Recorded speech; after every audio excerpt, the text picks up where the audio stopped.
Chers amis, j'espère que vous allez bien. Grosse série d'actu concernant le FC Barcelone. Vous savez quoi faire. Like, partage, abonnement pour ceux qui ne le sont pas encore. Let's go. Déjà, on va commencer avec cette information. Selon Football Time, l'ailier du Paris Saint-Germain, Bradley Barcola, souhaite quitter le club. Il a demandé à son agent de négocier un transfert vers le FC Barcelone. Et on sait tous qu'actuellement, le FC Barcelone est focus sur lui, Joao Pedro. On peut lire ici, selon Sport, Deco est parti à Londres pour rencontrer les agents de Joao Pedro. Il sera à Wembley aujourd'hui. Selon le média The Athletic FC, Ter Stegen ne fait pas partie des plans de Hansi Flick pour la saison prochaine. Selon le média GB Sans, le FC Barcelone réfléchit à l'avenir de Marcus Rashford. Ce dernier, il veut rester au FC Barcelone, mais le Barça ne veut pas payer les 30 millions d'euros de l'option d'achat. Cependant, il y a Unai Emery qui s'intéresse à lui pour Aston Villa. Et selon Jack Gogan, le FC Barcelone et la Juventus ont exploré les finances d'un possible transfert de Bernardo Silva. Selon le média Sport, le club voit Eric Garcia comme latéral droit titulaire. Mais qu'est-ce qu'ils vont faire de Koundé? En parlant de Koundé, le Barça pense que des offres pourraient arriver pour lui après une saison inconstante, tandis que le club considère également le poste d'arrière droit comme une position nécessaire à renforcer. Concernant Alejandro Balde, selon Diario As, Hansi Flick semble actuellement faire davantage confiance à Cancelo qu'à Balde. On a constaté ça en fin de saison. Depuis son retour de blessure, l'Espagnol peine à retrouver son meilleur niveau. Flick lui demande encore de progresser et de continuer à travailler au quotidien. Mundo Deportivo nous a confirmé qu'actuellement Robert Lewandowski a 5 offres sur la table. C'est à lui de faire son choix. Il peut rejoindre Al Hilal, Al Ittihad ou Al Qadsia, ou il peut aller en MLS du côté de Chicago ou de Porto au Portugal. Sport nous a révélé que le FC Barcelone a généré 16,4 millions d'euros grâce à la vente des billets pour le Classico contre le Real Madrid, un nouveau record. La boutique du Camp Nou a également connu son meilleur jour de vente de tous les temps. Selon Diario A, si des offres arrivent et que Rooney Bardi demande à partir, le Barça va étudier toutes les possibilités. Concernant le capitaine Ronald Araujo, Hansi Flick est satisfait du comportement de ce dernier et de son rôle au sein de l'équipe, mais techniquement, il le considère comme le dernier parmi les défenseurs de l'équipe. Apparemment, le Barça serait rentré dans la course pour Omar Marmouche, donc Manchester City pourrait envisager un transfert autour de 60 à 65 millions d'euros. Aussi, les amis, selon Sport, Julián Alvarez reste une piste appréciée par le FC Barcelone, mais l'Atlético de Madrid pourrait réclamer un prix énorme. Le Barça étudie donc aussi l'option de Joao Pedro, dont le coût serait similaire. La conférence d'avant-match de Hansi Flick, attendez, bougez pas, je vous explique. Sur le remplacement de Lewandowski, nous avons du temps maintenant, car nous n'avons pas encore atteint la fin de la saison. Je pense aussi qu'il mérite d'être salué par tout le monde, les fans, le club, toutes les personnes ici. Il commencera demain, c'est clair, parce qu'il le mérite. Quant à ce qui se passera la saison prochaine, je ne le sais pas encore. Nous surveillons le marché, mais rien n'a encore été décidé. Je pense que nous avons bien géré le dernier match en termes de distribution des minutes. Demain, nous verrons une équipe différente du dernier match. Francky est écarté de l'équipe, il est venu me parler, il m'a dit qu'il ne se sent pas bien, pas en bonne forme, excusez-moi. Alors nous avons décidé qu'il serait absent pour le match de demain. Toi tu veux Veski, c'est la Coupe du Monde que tu prépares de Young, je t'ai cramé. Pour Marcus Rashford, nous devons attendre un peu. Il y a peut-être une chance demain pour qu'il soit avec l'équipe. Peut-être pas dès le début, mais il reste une option à notre disposition. Est-ce que je veux qu'Andreas Christensen reste? Oui, bien sûr, c'est le plan. Le plan est aussi qu'il obtienne du temps de jeu demain, pas pour démarrer, mais pour avoir un peu de temps de jeu. On y a pensé aussi pour le dernier match, mais on a changé d'avis. Quand le match commence, les choses se déroulent toujours différemment de ce qu'on avait prévu. Enfin bref, sinon vous les gars, vous en pensez quoi? Emmenez-vous sur ta pince, on s'ennuie. Bon les gars, c'est officiel, c'est la fin pour Robert Lewandowski au Barça. Beaucoup vont sauter de joie car ils le trouvent plus haut niveau, mais ce qu'il faut faire les gars, c'est lui rendre hommage car il faut pas oublier dans quelles conditions il a rejoint le Barça. Il avait aucun réel intérêt de rejoindre le Barça, pourtant il l'a fait, malgré les conditions, malgré notre niveau. Il a été notre premier gros joueur après notre grosse crise financière. Il a réalisé de très belles saisons malgré son âge. Je n'oublierai jamais sa première saison. Elle restera gravée dans ma mémoire, le Pichichi. Pour moi, personnellement, il aurait pu l'avoir la saison dernière, mais il s'est BR. Et face à un Mbappé, quand tu te BR, ça ne ment pas. Voici son petit message. Après 4 ans remplis de défis et de travail acharné, il est temps d'aller de l'avant. Je pars avec le sentiment que la mission est accomplie. 4 saisons, 3 championnats. Je n'oublierai jamais l'amour que j'ai reçu des fans depuis mes premiers jours. La Catalogne est mon endroit sur terre. Merci à tous ceux que j'ai rencontrés sur le chemin durant ces magnifiques 4 ans. Un remerciement spécial au président Laporta pour m'avoir donné l'opportunité de vivre le chapitre le plus incroyable de ma carrière. Le Barça est de retour là où il appartient. En tout cas, Robert, papy, merci pour tout. Les Madrilènes arrogants qui nous parlent d'obsession. Écoutez, il se fait siffler, insulter, avec des putas Barça, à 18 ans. Miskin, il est grave mal à l'aise. À 18 piges. Là, vous étiez où? Si je dois faire 50 vidéos afin de vous faire fermer vos bouches, je vais faire les 50 vidéos. Parce que j'ai vu une zumba sur internet, que ce soit des créateurs de contenu ou même que ce soit des tweets, comme quoi le Barça est trop obsédé que nous on est tranquille dans notre coin. Quand Gavi à 18 ans il a ramené la Ligue des Nations à l'Espagne et qu'il y a plein de Madrilènes qui ont crié puta Barça alors qu'il faisait son discours. Il se faisait siffler Miskin. On le voit sur la vidéo, il tremble, il est mal à l'aise, il est gêné. Parce qu'il se fait siffler par les Madrilènes qui sont en face de lui. Là vous étiez où? Pourquoi vous parlez pas d'obsession? Ouais, Mourinho, il avait prévenu. Là il ouvre votre discours à la con. Ces joueurs qui ont été formés au Barça, qui ont les valeurs du Barça, qui se font insulter toute la saison par les Madrilènes, calomniés, certains sont même victimes de racisme, comme Lamine en sélection, ou bien même avec son club au Bernabéu, se font incendier et calomnier dans les médias madrilènes. C'est à ces mecs-là vous les reprochez d'être des anti-madridistas? Ça me fera toujours rire les gens qui viennent sans connaissance et qui veulent nous faire croire que la haine elle est disproportionnée. MDR. Attendez. The best shisha of the world. Ok.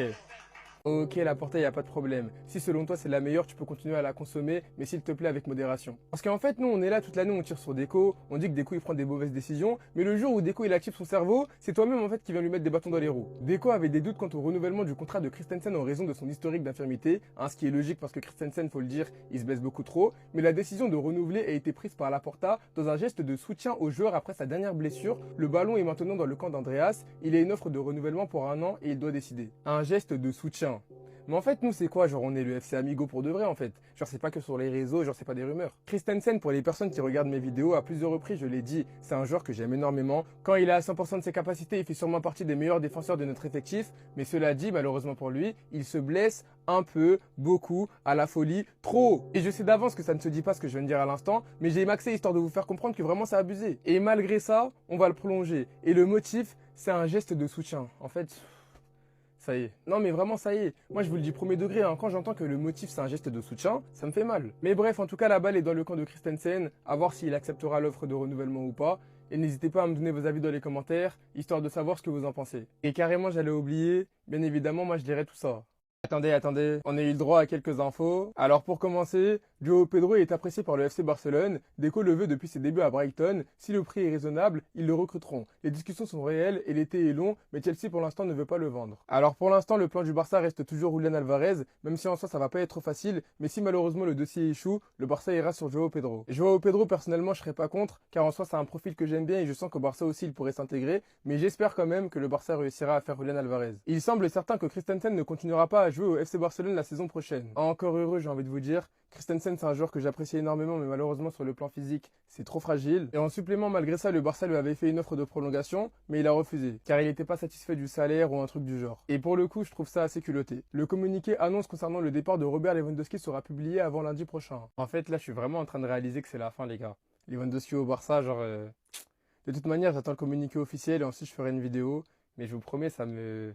c'est trop. Et pour finir avec une excellente nouvelle, Breaking, Hansi Flick signera la prolongation de son contrat ce lundi. Il apposerait sa signature jusqu'en 2028, plus option de prolongation d'1 an supplémentaire. Ça fait maintenant depuis des semaines qu'on savait tous qu'il allait prolonger, carrément il l'avait déjà dit lui-même, mais nous ce qu'on attendait, c'était justement le jour de la signature, et ça sera lundi. Bref, en tout cas n'hésitez pas à me donner vos avis dans les commentaires, histoire de savoir ce que vous en pensez, et moi je lirai tout ça. Eric Garcia pourrait être le titulaire au poste de latéral droit la saison prochaine. Pour moi, c'est une bonne option au vu de son gabarit et de son niveau. Il a un bon niveau défensivement cette saison, mais le problème, c'est son gab. Et dans certains matchs, ça le trahit. Au poste de latéral droit, je pense qu'il sera tranquille. Reste à voir s'il pourra passer un step. Mais tout d'abord, si vous ne savez pas où regarder les matchs, j'ai ce qu'il vous faut. Au pli, c'est des gars fiables. En plus de ça, vous avez une réduction avec mon code KB10, donc n'hésitez pas à foncer. Le club prévoit qu'Eric Garcia joue latéral la saison prochaine. Sa participation comme latéral dans le Classico n'est pas un hasard. Flick voulait le tester à ce poste. Ils peuvent faire ce qu'ils veulent, mettre Eric Garcia latéral droit s'ils veulent, faire revenir Hector Fort pouvant jouer à gauche à droite. Après, si on ne joue pas, ça sert à rien de le faire revenir. Autant le laisser progresser en prêt. Mais du coup, si on switch Eric Garcia, pourquoi on ne pourrait pas switcher Jules Koundé, Sapoloc béninois? Moi les gars, je suis désolé, allez payer une blinde pour un défenseur alors que tu n'as pas testé Koundé dans l'axe, je trouve ça débile. Sachant que là où il partira, il jouera défenseur central si on le vend et il va péter. Et vous allez le regarder et baver comme des idiots. Sur les 4 dernières saisons du Barça, c'est la seule mauvaise saison de Jules Koundé. La seule. 2022-2023, il était en pétard. 2023-2024, toute la défense était nulle. En deuxième partie de saison, il est allé au Bénin, il est devenu injouable. Première saison de flic, 2024-2025, injouable. L'un des meilleurs à son poste. 2025-2026, c'est sa pire saison. Et on va vendre Jules Koundé et on va garder un mec qui nous a enchaîné trois mauvaises saisons d'affilée. Lui, on va le garder. Capitaine, 3 mauvaises saisons d'affilée. Et c'est mon sapologue béninois qu'on va vendre. Alors qu'il peut être le patron au poste de défenseur central. Ouais, MDR. Déco, fais attention à ce que tu fais. Sinon, je vais m'occuper de toi personnellement.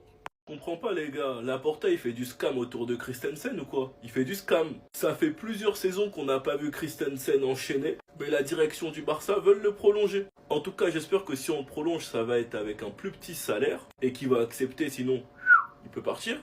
Les positions se sont resserrées, il n'est pas improbable que Christensen signe un nouveau contrat prolongeant son contrat jusqu'en juin 2028. Le joueur et sa famille se sentent très à l'aise au sein du club et dans la ville de Barcelone. Et d'après les rumeurs, ils auraient privilégié le confort et la stabilité, rester à Barcelone, plutôt que le salaire. Donc maintenant la balle elle est dans son camp. Si le Barça arrive avec une offre et un plus petit salaire, soit il accepte, soit il part libre. Et Christensen, je sais que c'est le chouchou de beaucoup d'entre vous, car on sait tous très bien qu'à son meilleur niveau, il est trop fort. Mais le problème c'est qu'il est juste pas là.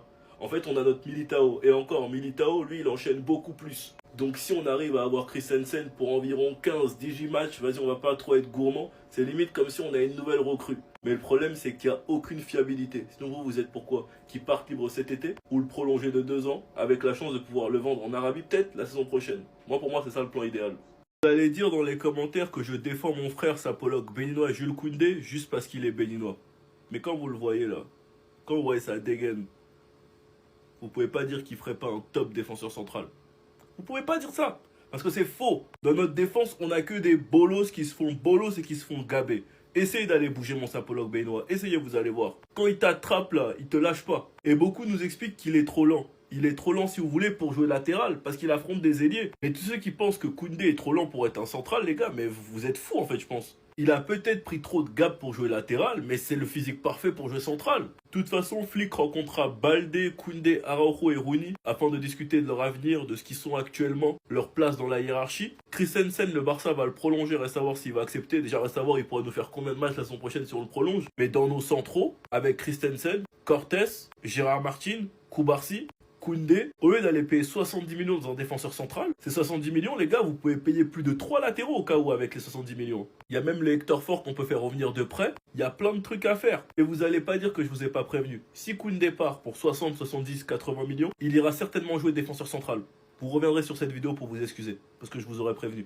Et il sera trop fort là où il partira en jouant à son poste. Cet été, ça va bouger au FC Barcelone. Le Barça est en tête de la course pour signer Omar Marmouche cet été. Manchester City pourrait potentiellement accepter un départ contre 60-65 millions d'euros. Les gars, on est tous d'accord, le prix, il est incroyable. 60 millions pour Marmouche. Aujourd'hui, à 60 millions, t'as des joueurs de Ligue 2, t'as l'impression. Donc 60 millions, c'est vraiment pas cher pour un attaquant comme lui. Maintenant, là, Lewandowski, on sait qu'il vient de partir du FC Barcelone, il a annoncé son départ. Mais vous préférez voir qui arriver dans le banc du Barça? Marmouche, Alvarez, et il y a aussi des très grosses rumeurs avec vous savez qui les gars. Le FC Barcelone considère désormais João Pedro comme une piste plus réaliste à l'heure actuelle que le dossier complexe de Julián Alvarez. La direction voit en l'attaquant brésilien une opportunité en or, particulièrement s'il est possible de boucler l'opération pour une somme inférieure à la barre des 100 millions d'euros. Donc un peu similaire à Marmouche. Parce que les gars à l'Atlético Madrid, je crois ils sont dans un rêve.